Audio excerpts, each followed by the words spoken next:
Stop scrolling for 8 seconds. You can consume information for an hour without feeling tired, but the moment you face one meaningful task, your mind suddenly feels heavy. That pattern matters more than it looks. Chosen one, you may have called it laziness. You may have called it weak discipline. You may even have wondered if your hesitation meant God was telling you to wait. But what if none of those explanations fully describes what is happening? What if your mind has learned to reach for another input at the exact moment clarity begins asking something from you? Another message, another opinion, another sign, another minute of scrolling. And after enough repetitions, preparation starts to feel exactly like progress. This message will show you 3 things. First, why a capable person can know what matters and still struggle to move. Second, why hesitation does not automatically mean the timing is wrong. Third, why the condition of the mind receiving an insight may matter almost as much as the insight itself. There is a name for the gap between knowing and moving. I call it the receiver gap. You may recognize it in your work. You may recognize it in your relationships. You may recognize it in prayer, where one clear thought appears, then gets buried under 10 new thoughts before you can act. The problem is not always that you received nothing. Sometimes the problem is that what you received never stayed with you long enough to become a decision. Test the first piece right now. Think about the last time you knew what you needed to do, but opened your phone, asked another person, searched for more advice, or told yourself you needed more certainty first. That moment is the doorway, because the real question is not only what you know. The real question is what happens to you immediately after you know it. Here is your first practice. I call it the 8-second return. The next time your hand reaches for another input, stop for 8 seconds. Breathe once. Then ask one question. What was I about to avoid? Do not judge the answer. Do not fix anything yet. Just notice it. That tiny interruption is not about forcing discipline. It is about recovering continuity. You are training yourself to remain present for the moment that usually sends you running toward noise. And if you can stay there for 8 seconds, you can begin to see the pattern instead of being controlled by it. This is the first breakthrough. You may not be waiting for God to send another sign. You may be waiting to become clear enough to act on the sign you already received. If that lands somewhere deep, write this in the comments. I am ready to notice. Keep one unfinished thing in your mind as we continue. One email, one conversation, one idea, one boundary, one decision. Do not solve it yet. Just hold it there. Because scrolling is only the visible layer, and what sits underneath it is far more important. The phone is not the enemy. Information is not the enemy. The deeper issue is the reflex that pulls you away from discomfort before discomfort has a chance to reveal what it is protecting. Once you can see that reflex, you can stop confusing escape with preparation. The next question is simple. If scrolling is only the symptom, what exactly are you escaping when you reach for it? Chosen one. The phone is not the deepest problem. The deeper problem appears in the moment just before you reach for it. Something becomes uncertain. Something asks for courage. Something becomes emotionally expensive. Then your attention looks for a door out. You have probably lived this pattern in ordinary moments. You open the document, then suddenly check a message. You think about a difficult conversation, then research one more thing. You feel a clear impulse to set a boundary, then search for another opinion. You know what needs to happen, but your attention breaks before commitment can form. Most people call this laziness. Some call it poor discipline. In spiritual spaces, some call it wrong timing. But those explanations can hide the mechanism underneath. The sacred interruption begins when you stop blaming your character and start observing the exact moment your attention leaves. Here is what distraction steals that time alone cannot explain. It steals continuity. A thought needs continuity to become a decision. A decision needs continuity to survive discomfort. And action needs continuity long enough for the first difficult step to become real. When that chain breaks, you can feel busy all day and still remain unchanged. You can pray sincerely, you can save powerful messages. Yet every insight arrives inside a mind trained to leave the moment tension appears. It means a pattern has become automatic. Think about one unfinished thing you carried from the last section. Do not choose 10 things. Choose one. Maybe it is a call you need to make. Maybe it is a boundary you need to state clearly. Let that one thing stay in front of you without solving it yet. Now, notice what your mind does. Does it generate reasons to delay? Does it ask for more confirmation? Does another task suddenly seem urgent? This is the moment most people miss. Resistance often appears after clarity, not before it. That is why you can mistake resistance for lack of direction. The sacred interruption is the choice to remain with that moment. Not forever, not through force. Just long enough to hear what the escape reflex was trying to cover. Sometimes it covers fear of failure. Sometimes it covers fear of being seen. Sometimes it covers the knowledge that a real decision will change what you can no longer ignore. This is why distraction steals more than minutes. It steals the continuity between awareness and commitment. When that continuity disappears often enough, you begin to believe you have a clarity problem when you actually have an interruption problem. There is a simple test. When clarity appears, do not immediately add information. Write one sentence about what it asks from you. Then name the smallest physical action connected to it. Keep the first clear thought from disappearing beneath the next input. If you recognize this pattern, write this in the comments. I see the pattern now. That sentence is not a promise to become perfect. It means you are willing to notice the moment your attention tries to leave. But there is a more subtle form of escape. It looks spiritual. It looks responsible. It can even look wise. You keep seeking because seeking feels safer than choosing. And when seeking becomes hiding, even good information can keep you stuck. That is where we are going next. Chosen one. There is a point where seeking stops, serving clarity, and starts protecting you from action. That shift is hard to notice because seeking can look wise, it can look faithful, it can feel responsible. But if every answer sends you searching for another answer, information has become a hiding place. You save one message, then another. You write. You ask for confirmation. You research what other people would do. The problem begins when preparation gives you the feeling of movement, while nothing in your life actually moves. That is the second breakthrough. Insight is not integration. You can understand something and still fail to embody it. You can know what boundary is needed and never state it. You can know which project matters and never begin. You can recognize the same lesson for months while repeating the same response. Information can create a strange relief. It lets you feel close to change without paying the price of change. Reading about courage feels safer than making the call. Learning about boundaries feels safer than saying no.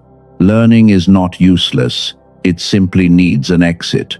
At some point, insight must leave your head and enter behavior. If it never does, you can become more informed while remaining in the same place. Imagine a different morning. You wake up and do not immediately reach for a screen. One important thought is still clear from the night before. You give it room. You choose one priority and begin before the outside world gets a vote. 20 quiet minutes pass and your mind feels like it belongs to you again. That future is built by converting what you already know into behavior. Notice, hold, choose, move. The sequence is simple, but it exposes the exact place where many people lose momentum. And this is where the receiver gap becomes more interesting. Until now, we have looked at attention and behavior, but attention does not float outside your body. Every decision passes through a physical brain that can be rested, overloaded, coordinated, distracted, clear, or fatigued. Researchers studying how different regions of the brain coordinate have raised questions that matter here, not because science replaces faith, not because a laboratory can measure your calling, but because the condition of the receiver affects how well you notice patterns, hold information, and respond. Later, I am going to bring you back to one specific line of research and a simple 8-minute approach connected to this way of thinking. I am not naming it yet. You need to understand the problem before you evaluate any possible tool. For now, hold one question. What if part of what you have been calling spiritual confusion also has a physical component? That question changes the next step. Instead of asking only whether the signal is present, you begin asking what condition the receiver is in when it arrives. You notice sleep, stress, overload, attention, and the habits that break continuity before insight becomes action. If this describes you, write this in the comments. I am open to clarity. Not more noise, not endless confirmation. Clarity that can survive long enough to become a choice. Because the next layer is the one most people never examine. What exactly is the receiver gap? And how can you tell whether you are experiencing it in real time? Chosen one, the receiver gap is not a mystical label. It is the space between receiving something clearly and being able to hold it long enough to respond. A thought arrives. You recognize it. Then stress, noise, doubt, fatigue, or another input interrupts the sequence before it becomes action. Think of the pattern in 4 steps. Signal, receiver, interpretation, response. The signal may be an idea, a warning, a memory, a prayerful impression, or a practical fact sitting in front of you. But the signal alone does not create movement. It has to be received, understood, and carried into a choice. This matters because your inner life does not exist outside your body.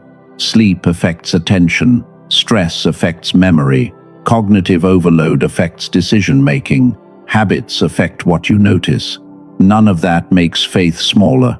It simply means that a human receiver has conditions, and those conditions shape how clearly you process what is already there. Here is an important distinction. Not every spiritual struggle has a neurological cause, but not every cognitive struggle should be interpreted spiritually either. Sometimes exhaustion is exhaustion, sometimes overload is overload, sometimes hesitation is fear, and sometimes you need discernment before you decide what a feeling means. You do not have to believe me. Test the pattern against your own life. Think of your last 3 important decisions. When did clarity disappear? Was it before you knew what mattered, or after you knew and began taking in more noise? Did confusion arrive first, or did it grow after too many opinions entered the room? That question is powerful because it returns you to evidence. You stop building your life around every passing feeling. You begin observing what repeatedly happens before clarity collapses. And once you can identify the collapse point, you can protect it. If you have tried silence, journaling, prayer, meditation, or motivational content before, none of that needs to be dismissed. Those practices may have helped you, but a useful practice cannot help much if every moment of insight is followed by the same old pattern of interruption. The method matters. The receiver state matters too. That is the part many people overlook. They keep changing the message while keeping the condition of reception exactly the same. So ask yourself one question. What have I been asking God to clarify that I already understand intellectually? Do not rush to answer. Let the question sit. Maybe you know the relationship needs a boundary.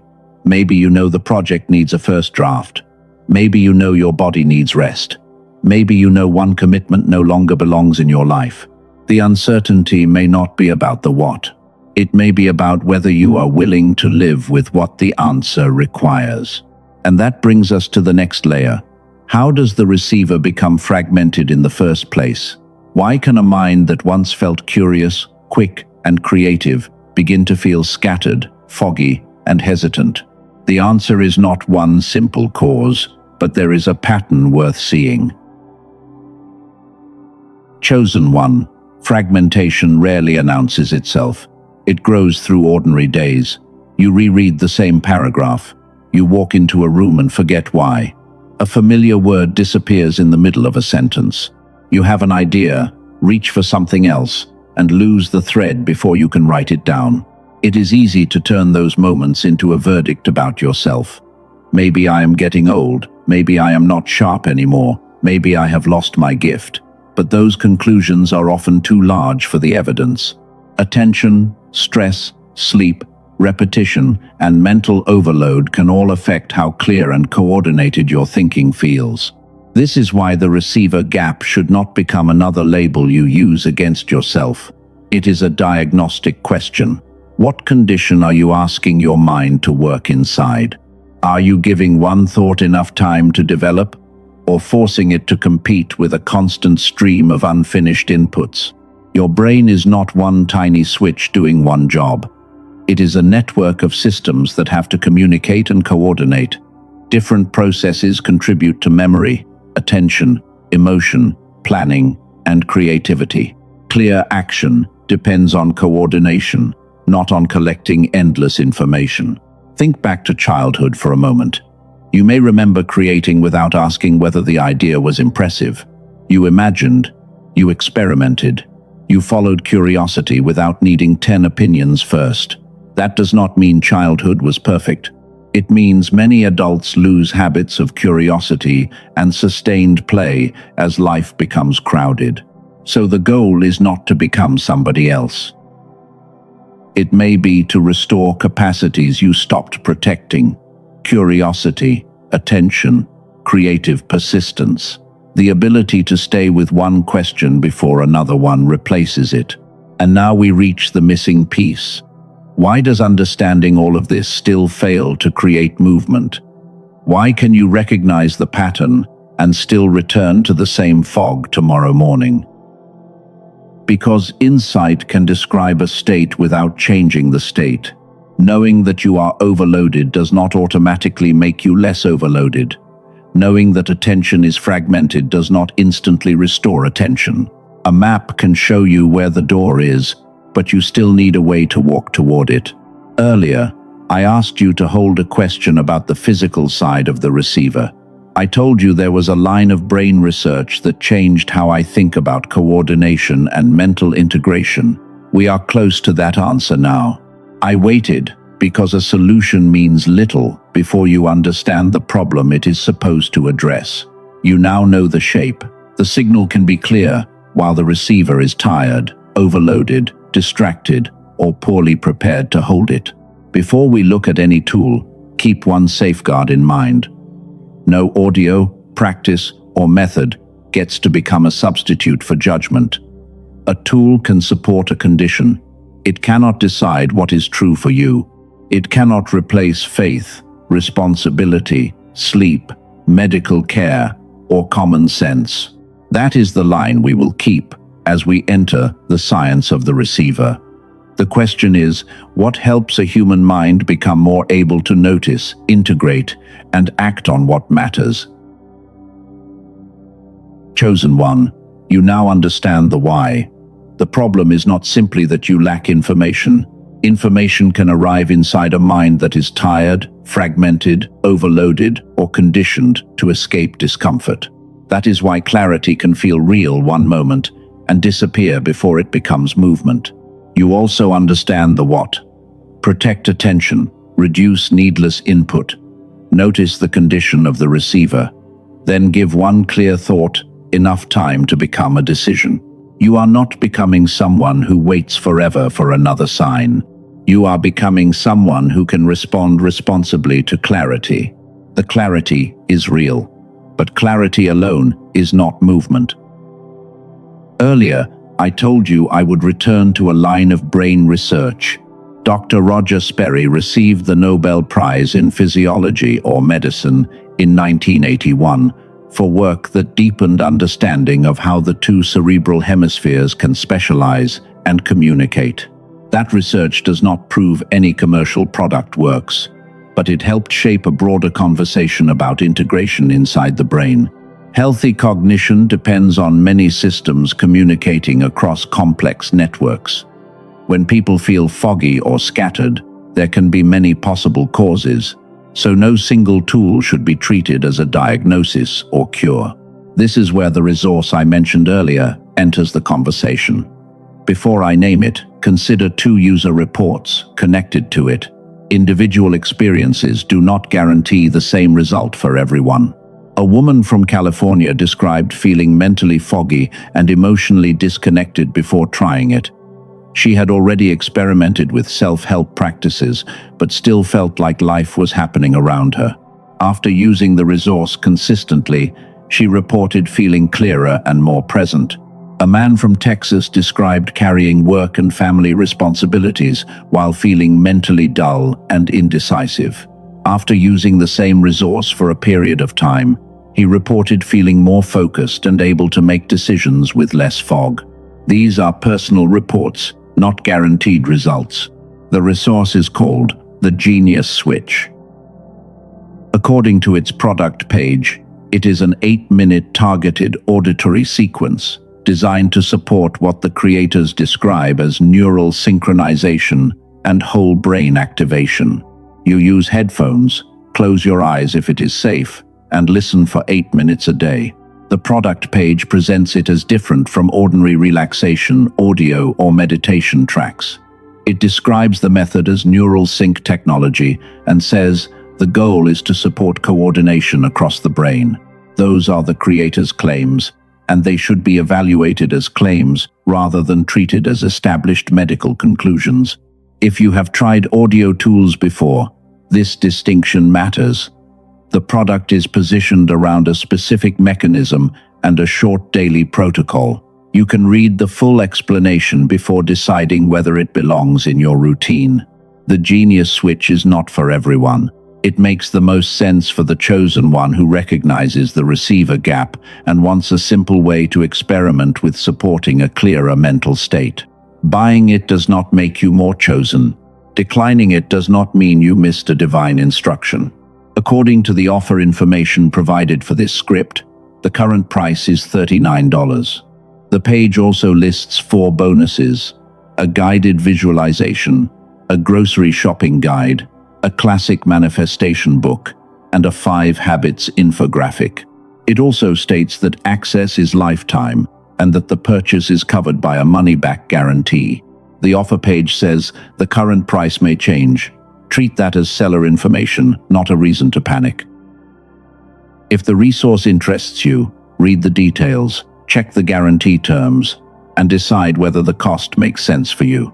You can find the official page through the link in the description and the pinned comment.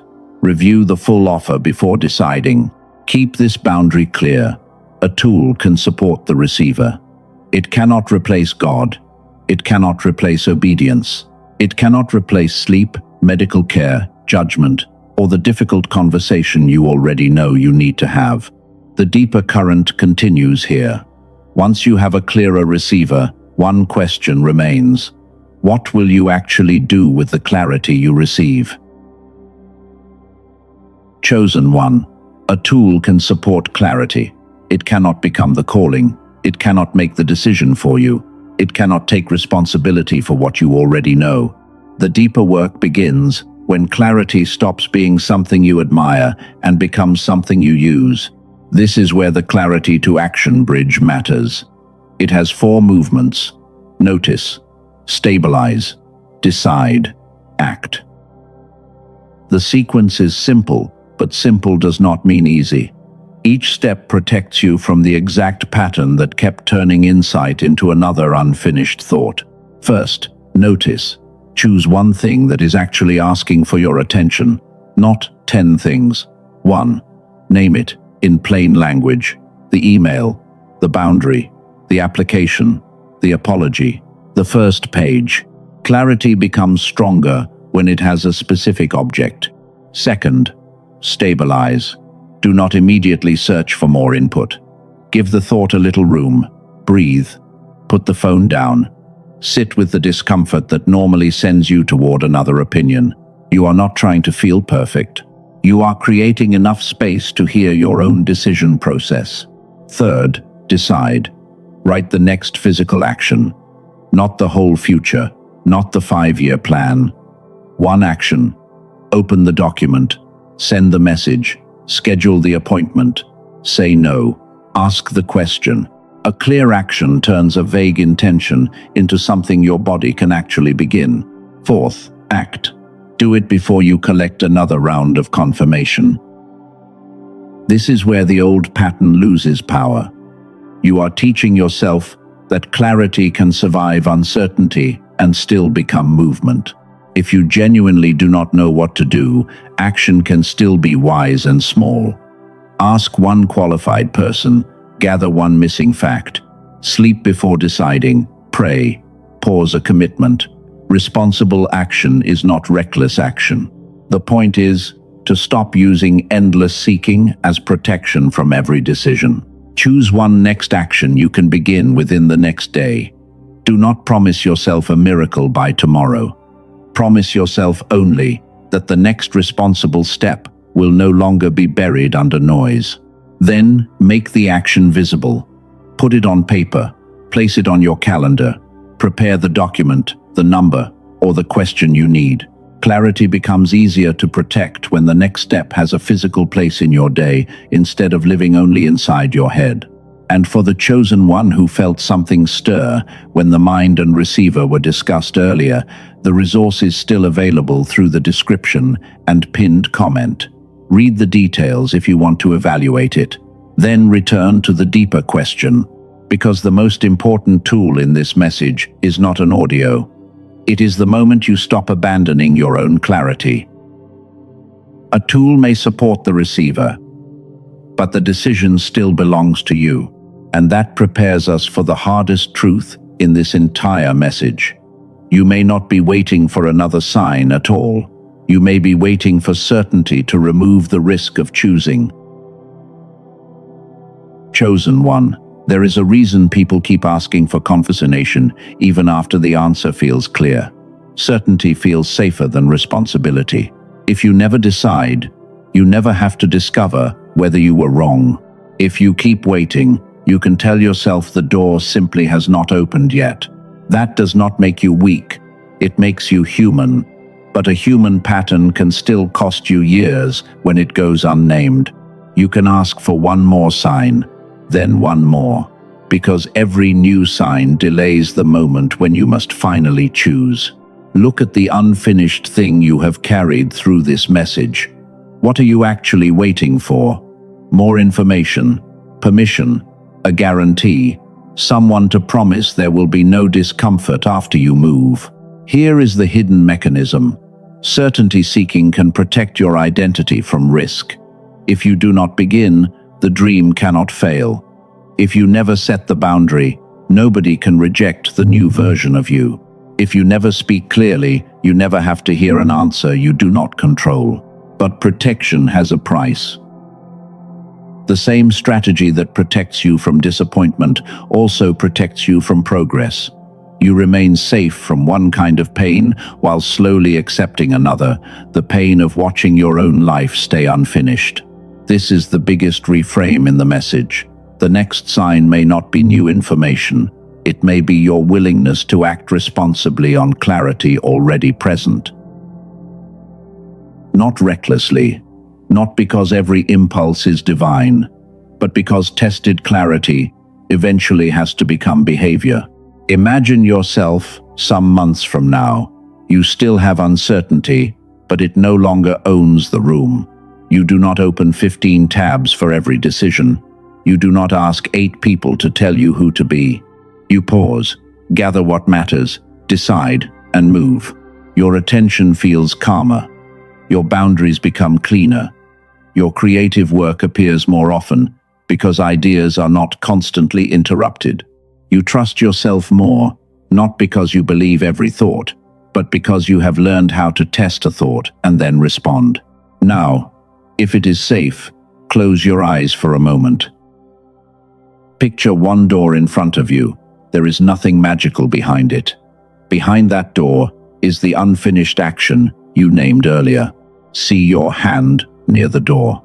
Notice that it is not locked. You have simply been standing there, waiting for another sign to tell you that opening it will feel certain. Let that image settle. Take one slow breath. Put a hand over your chest, if that feels natural. Say quietly to yourself, I can move with clarity. Again, I can move with clarity. Do not imagine the entire outcome. Imagine only the first responsible movement. Your hand turns the handle. You step through. The action begins. That is the version of you this message has been building toward. Not someone who never doubts, someone who no longer needs doubt to disappear before taking the next wise step. And when we close, we are going to return to the first words you heard. Stop scrolling. But this time, they will mean something completely different. Chosen one, we have reached the place where every open question must become simple again. Scrolling was only the visible symptom. Underneath, it was interruption. Underneath interruption was avoidance. Underneath avoidance was the fear that clarity would eventually ask something from you. You saw how seeking can become hiding. You saw how insight is different from integration. You saw why the condition of the receiver matters. And you saw that no tool, practice, message, or method can replace the moment when a real decision finally becomes yours. So let us close the first question. Why does clarity disappear between knowing and acting? Because clarity often enters a crowded system. Noise interrupts it. Uncertainty challenges it. Continuous input replaces it before it can become commitment. That is why the answer was never to force yourself into perfect focus. The answer was to protect the small bridge between awareness and action.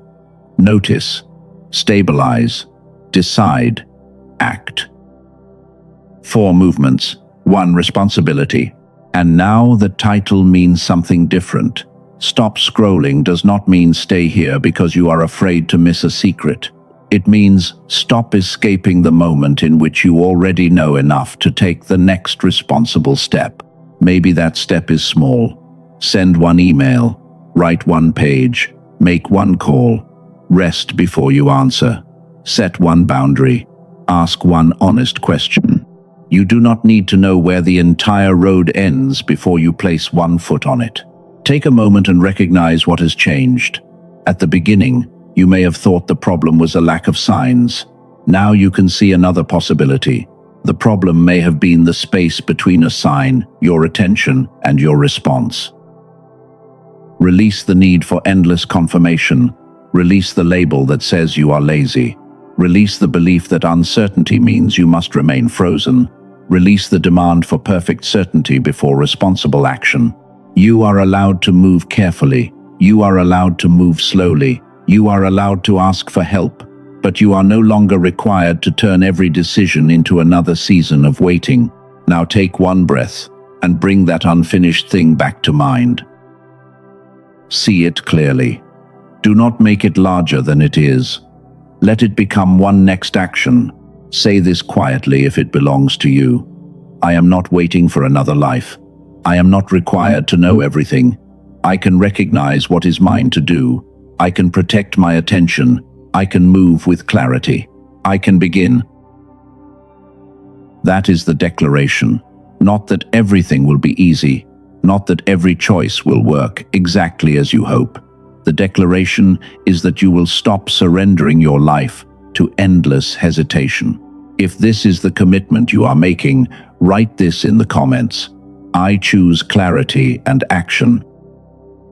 Let those words become more than a sentence. Let them mark the moment when seeking stopped being your hiding place. Chosen one, clarity does not make you special. It makes responsibility visible.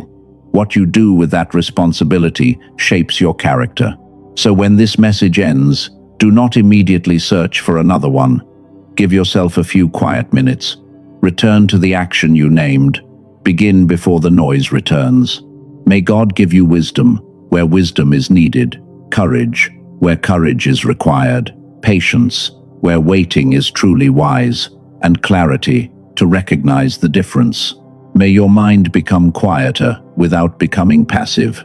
May your faith become deeper without becoming an excuse to avoid action. And may the next season of your life be built not on endless signs, but on faithful response to what has already become clear. You can notice, you can decide, you can begin. Amen.